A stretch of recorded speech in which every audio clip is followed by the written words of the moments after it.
Good afternoon, everybody, and welcome to the seventh seminar this year in the series co-sponsored by the Education Employers Task Force and the Centre for Education and Industry at the University of Warwick. Somebody almost once said that the point of an academic career was not just to understand the world, but to change it. Our speaker today is Professor Alison from King's College London, who's probably amongst the very most influential academic voices in this country in influencing the direction of policy. Her subject today will be school-to-work transitions in a liberal economy. Thank you, Alison. Thank you very much. I have to say, it feels more like beating one's head against a brick wall than having influenced most of my interaction with government. So I guess this is one of these relative, not absolute statements, so thank you.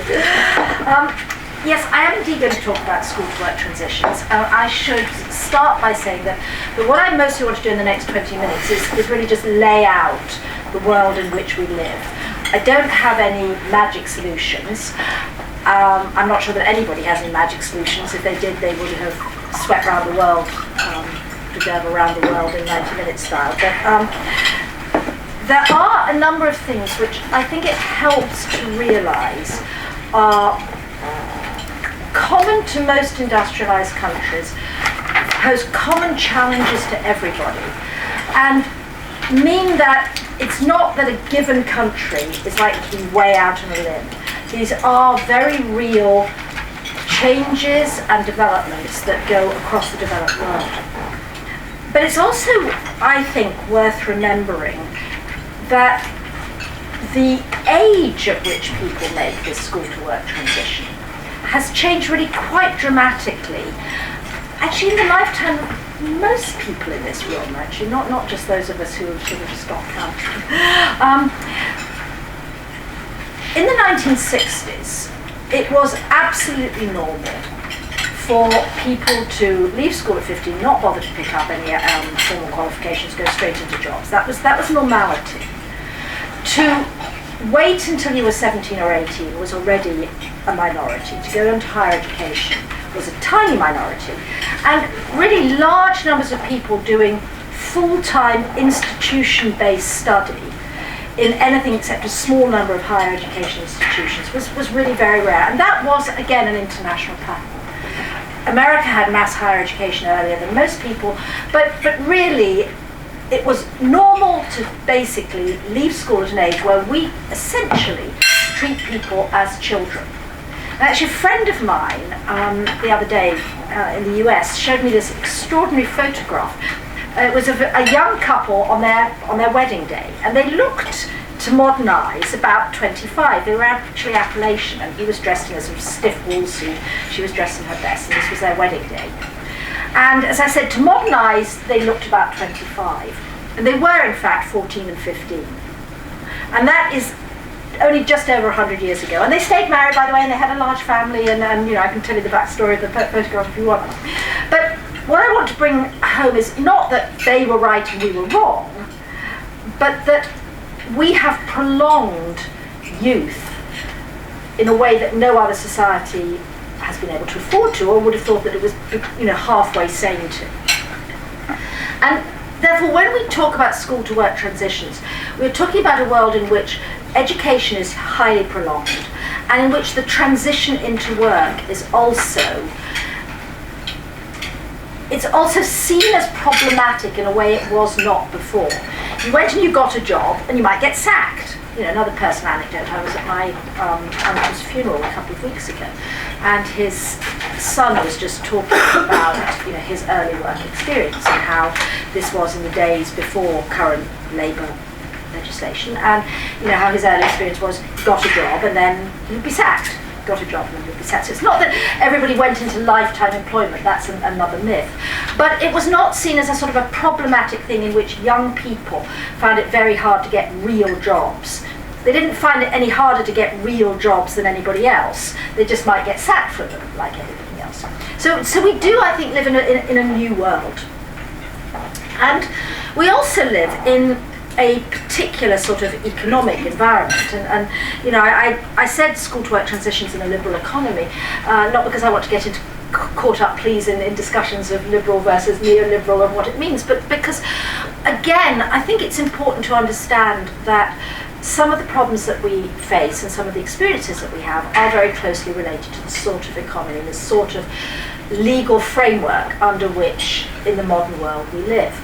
And if you had a planned economy, or an economy in which basically people were owned by their lords, again, there wasn't any problem about school to work transition. There might be a lot of what we call concealed unemployment, in the sense that people had jobs where they weren't producing anything very much, and you could have a very large amount of exploitation because, going right back to when people were serfs, there was no problem keeping them employed. They just didn't get to keep much of what they produced. But we live in a very particular sort of economy. And it's an economy which is marked, and which we've signed up to. It's marked by basically free trade. I mean, I know that not everything is traded freely, but by world historic standards, it's a world of free trade, which has profound impact on particular industries, particular companies, and on a government's ability to do anything about it. It's a world of free movement of labour in some regions. Actually, compared to the 19th century, it's not a world of free movement. But in some regions, and that for anybody in the UK includes very markedly, of course, the EU, you've got free movement of labour, but you've also got that combined with very heavy restrictions in a global context, so that the sort of mass emigration that was welcomed in the 19th century by countries, where actually you just went if you could raise the steamer fare, you went. That no longer exists. We don't have directed labour. You find your own job, you're not told where to go. And this is something which is so obvious that it sort of seems hardly worth noting, but actually it's quite important. We have minimal industrial policy. And then there are two other things that I think it's also really important to be aware of if you're concerned with policy, working with today's teenagers and people in their early 20s. I suppose particularly between sort of 1945 and in Europe this was incredibly obvious. I mean, in France they talk about les 30 glorieuses, the 30 wonderful years, but it's also true to a lesser degree, but less dramatically, but sort of true for this country for decades. Basically, there was a huge shift in the nature of the labour market. It was easy to have social mobility because lots of jobs were opening up at the top. So, again, in most people's families, if you think about it, the general trend will have been for people to have better jobs than their parents, better jobs than their grandparents, not always on an individual basis, but generation on generation, there would be more of you who had what was seen as nice and desirable jobs. And what has happened in the last 10 to 15 years, there's a big debate raging in the literature, which I'm sure knows very well as well, about whether this is permanent or temporary and there can be another great leap forward, is that this fast growth in class 1 and class 2 occupations has slowed down. And you're not getting this big growth in the number of openings at the upper end of the job pyramid. And at the same time, you're getting a decrease in the number of skilled manual jobs. And again, this is actually for very profound economic reasons, because one of the reasons you're getting that decline is because a lot of the jobs in which people used to have skilled manual occupations are just way more productive. You can just produce a certain amount of stuff with a very small number of people. And, it's certainly arguable that manufacturing is going the way that agriculture went before it. So in agriculture, we now produce amounts which would have been inconceivable to our agrarian ancestors, with minute proportions of the working force. And much the same is happening in a large number of respects in manufacturing. So whether or not one revives one's manufacturing industry, there is, short of cataclysm, not going to be these large, really major groups of high-skilled manual jobs that once existed. And people refer to the hourglass economy. So what you've also got, and this sort of goes to a considerable extent with the economics, but also with the aspirations, is you've got increased average length of education in most countries. And I think there are two things driving this. First of all, there's no question that the change in the job market exerts a pull. because there are lots of nice jobs, not enough for everybody who might want them, but there are, by historic standards, a lot of class 1 and class 2 jobs. Lots of us can have jobs which in past eras only a very tiny minority could have, where we get to not be completely worn out by physical labour and basically do jobs which to some degree use our minds and generally are seen. So there are lots of them, and this exerts a pull. It means that lots of people are being educated to do those jobs, and lots of people aspire to them for their children and for themselves. So this basically pulls people, means that there's a real demand, but it also means that there's a real push through, and I'll come back to that in a minute, because essentially that's one of the things that creates a lot of education, not necessarily that you're fitting the two together, but that everybody's in a world in which they're aware that education is a route through to not just to the very top, but higher up.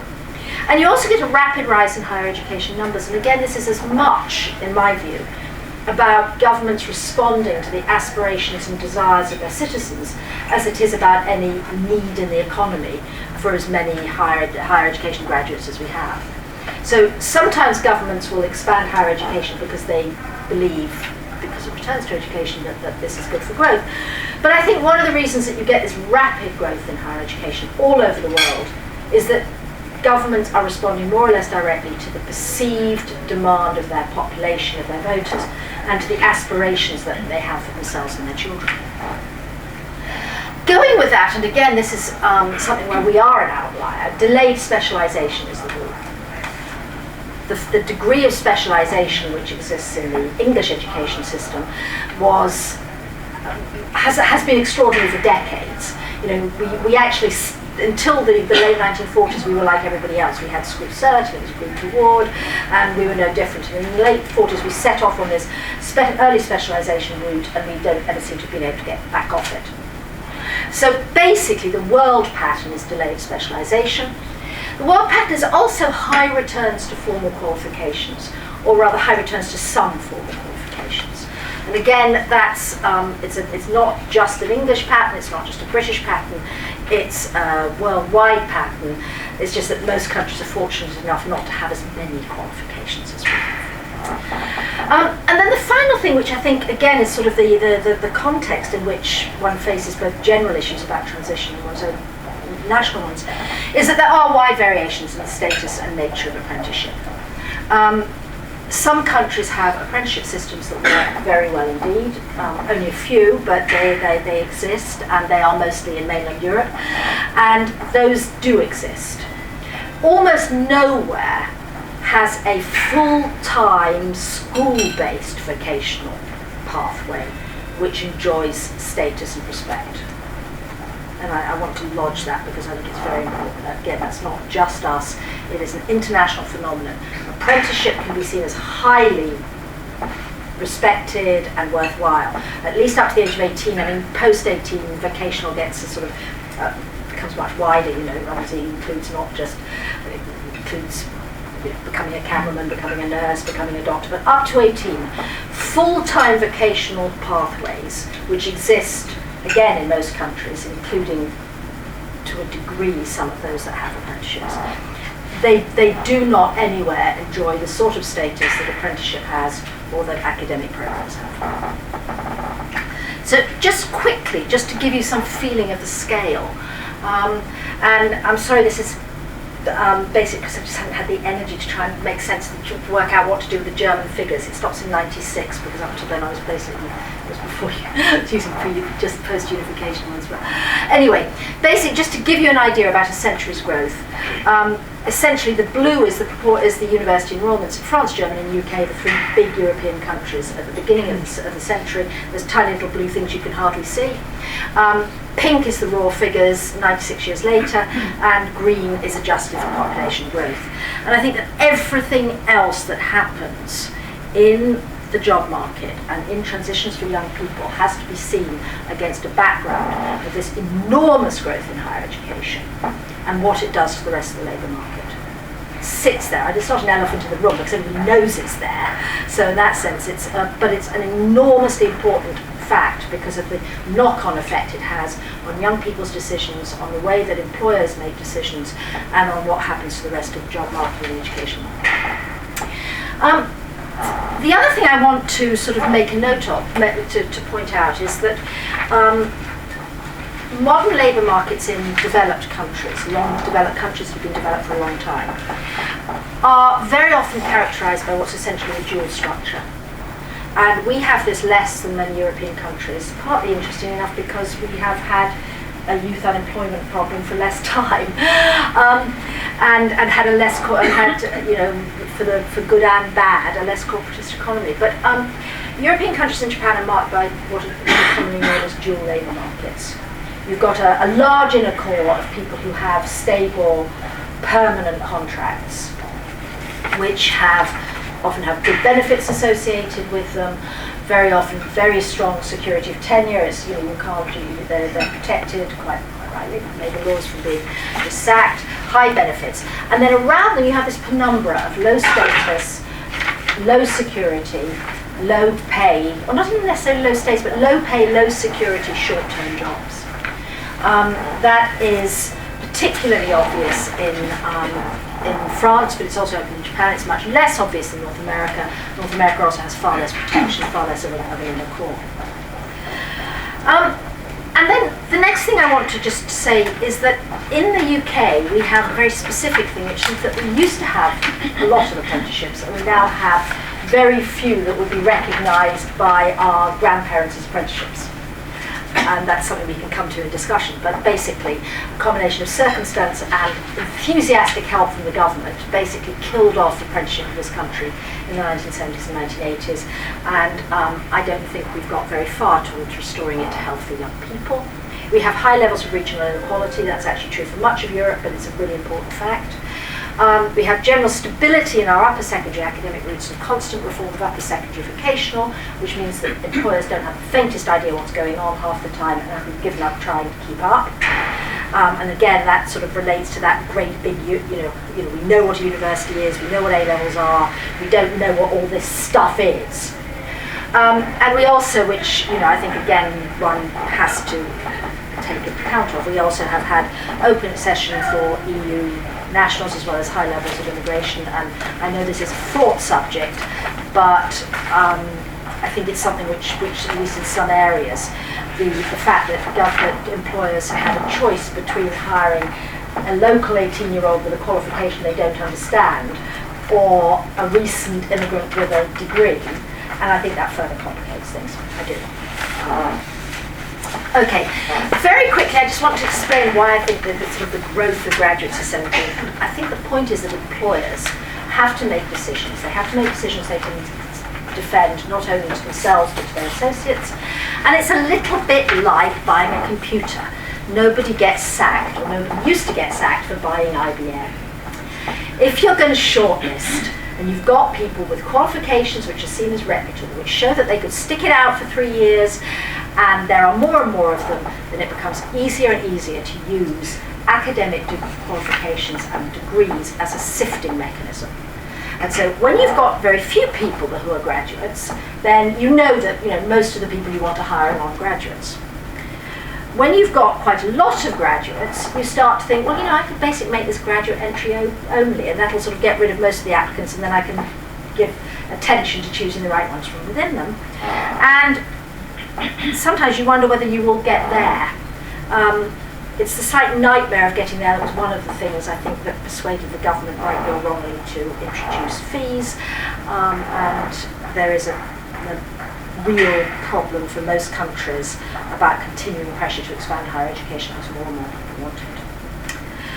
Okay, a couple more quick things. Youth unemployment, how bad is it? And what is it? Now, one of the things that I want to underline is that most of the things I've described to you are long-term. They are not about the current recession. Now, the current recession obviously matters, and we've all seen the headlines, and we all know that when economic times are bad, the young are always the first sufferers.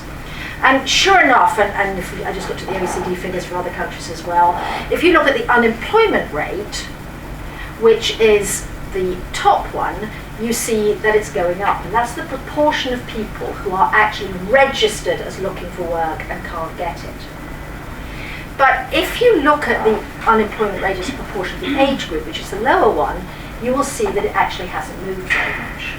And that's because what has happened is that, if you like, discouraged workers, discouraged 16 and 17-year-olds who would quite possibly just as soon have been in work, have, are in education. So this is, I think, the key thing to bear in mind.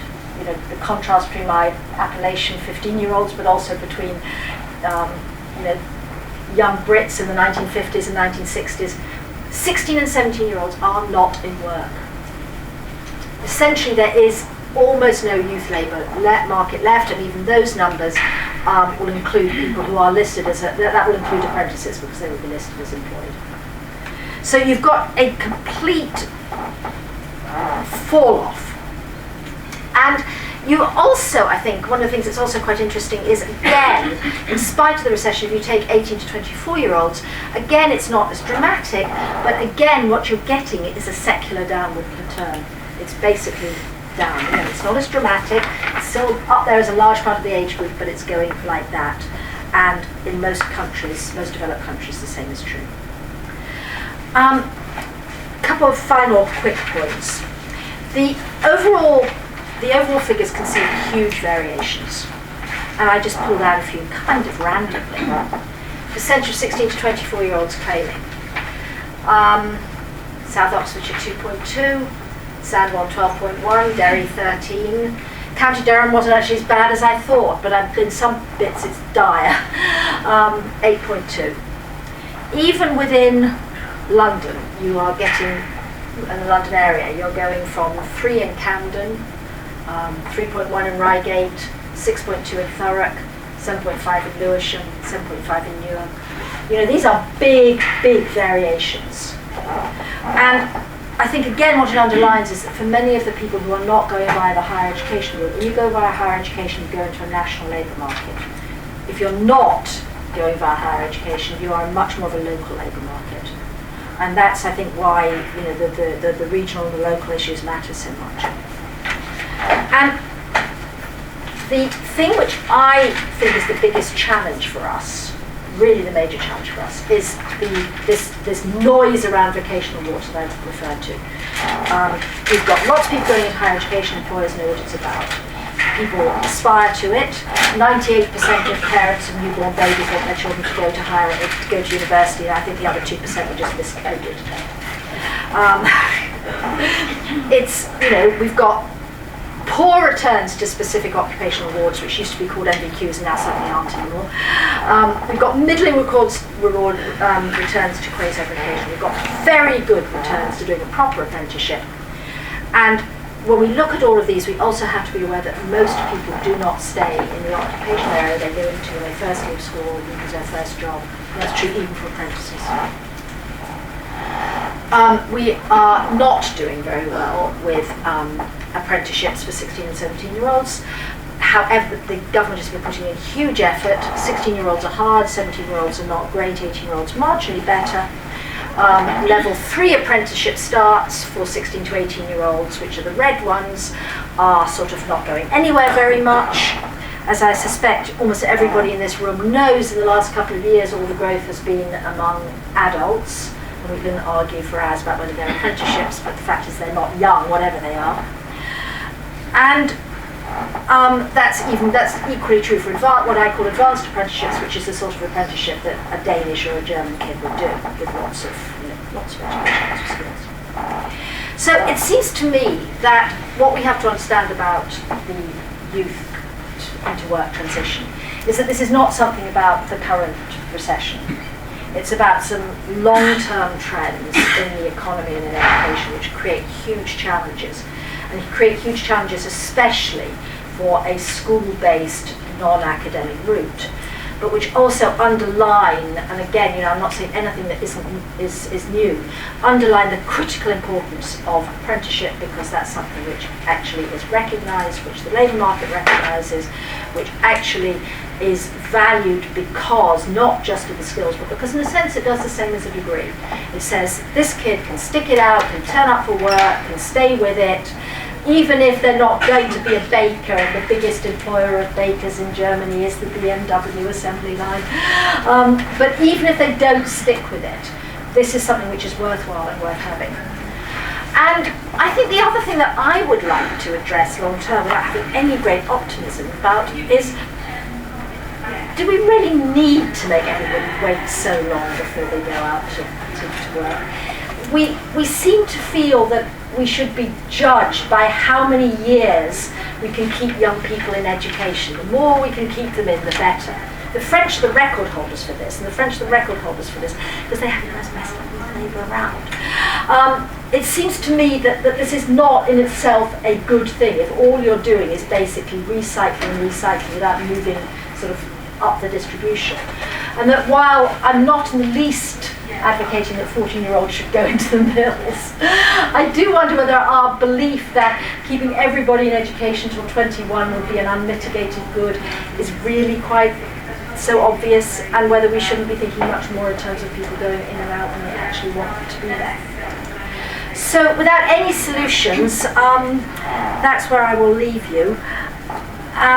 I think there are some very major challenges, and I think the major challenges are ones which cannot be solved by simply inventing another qualification.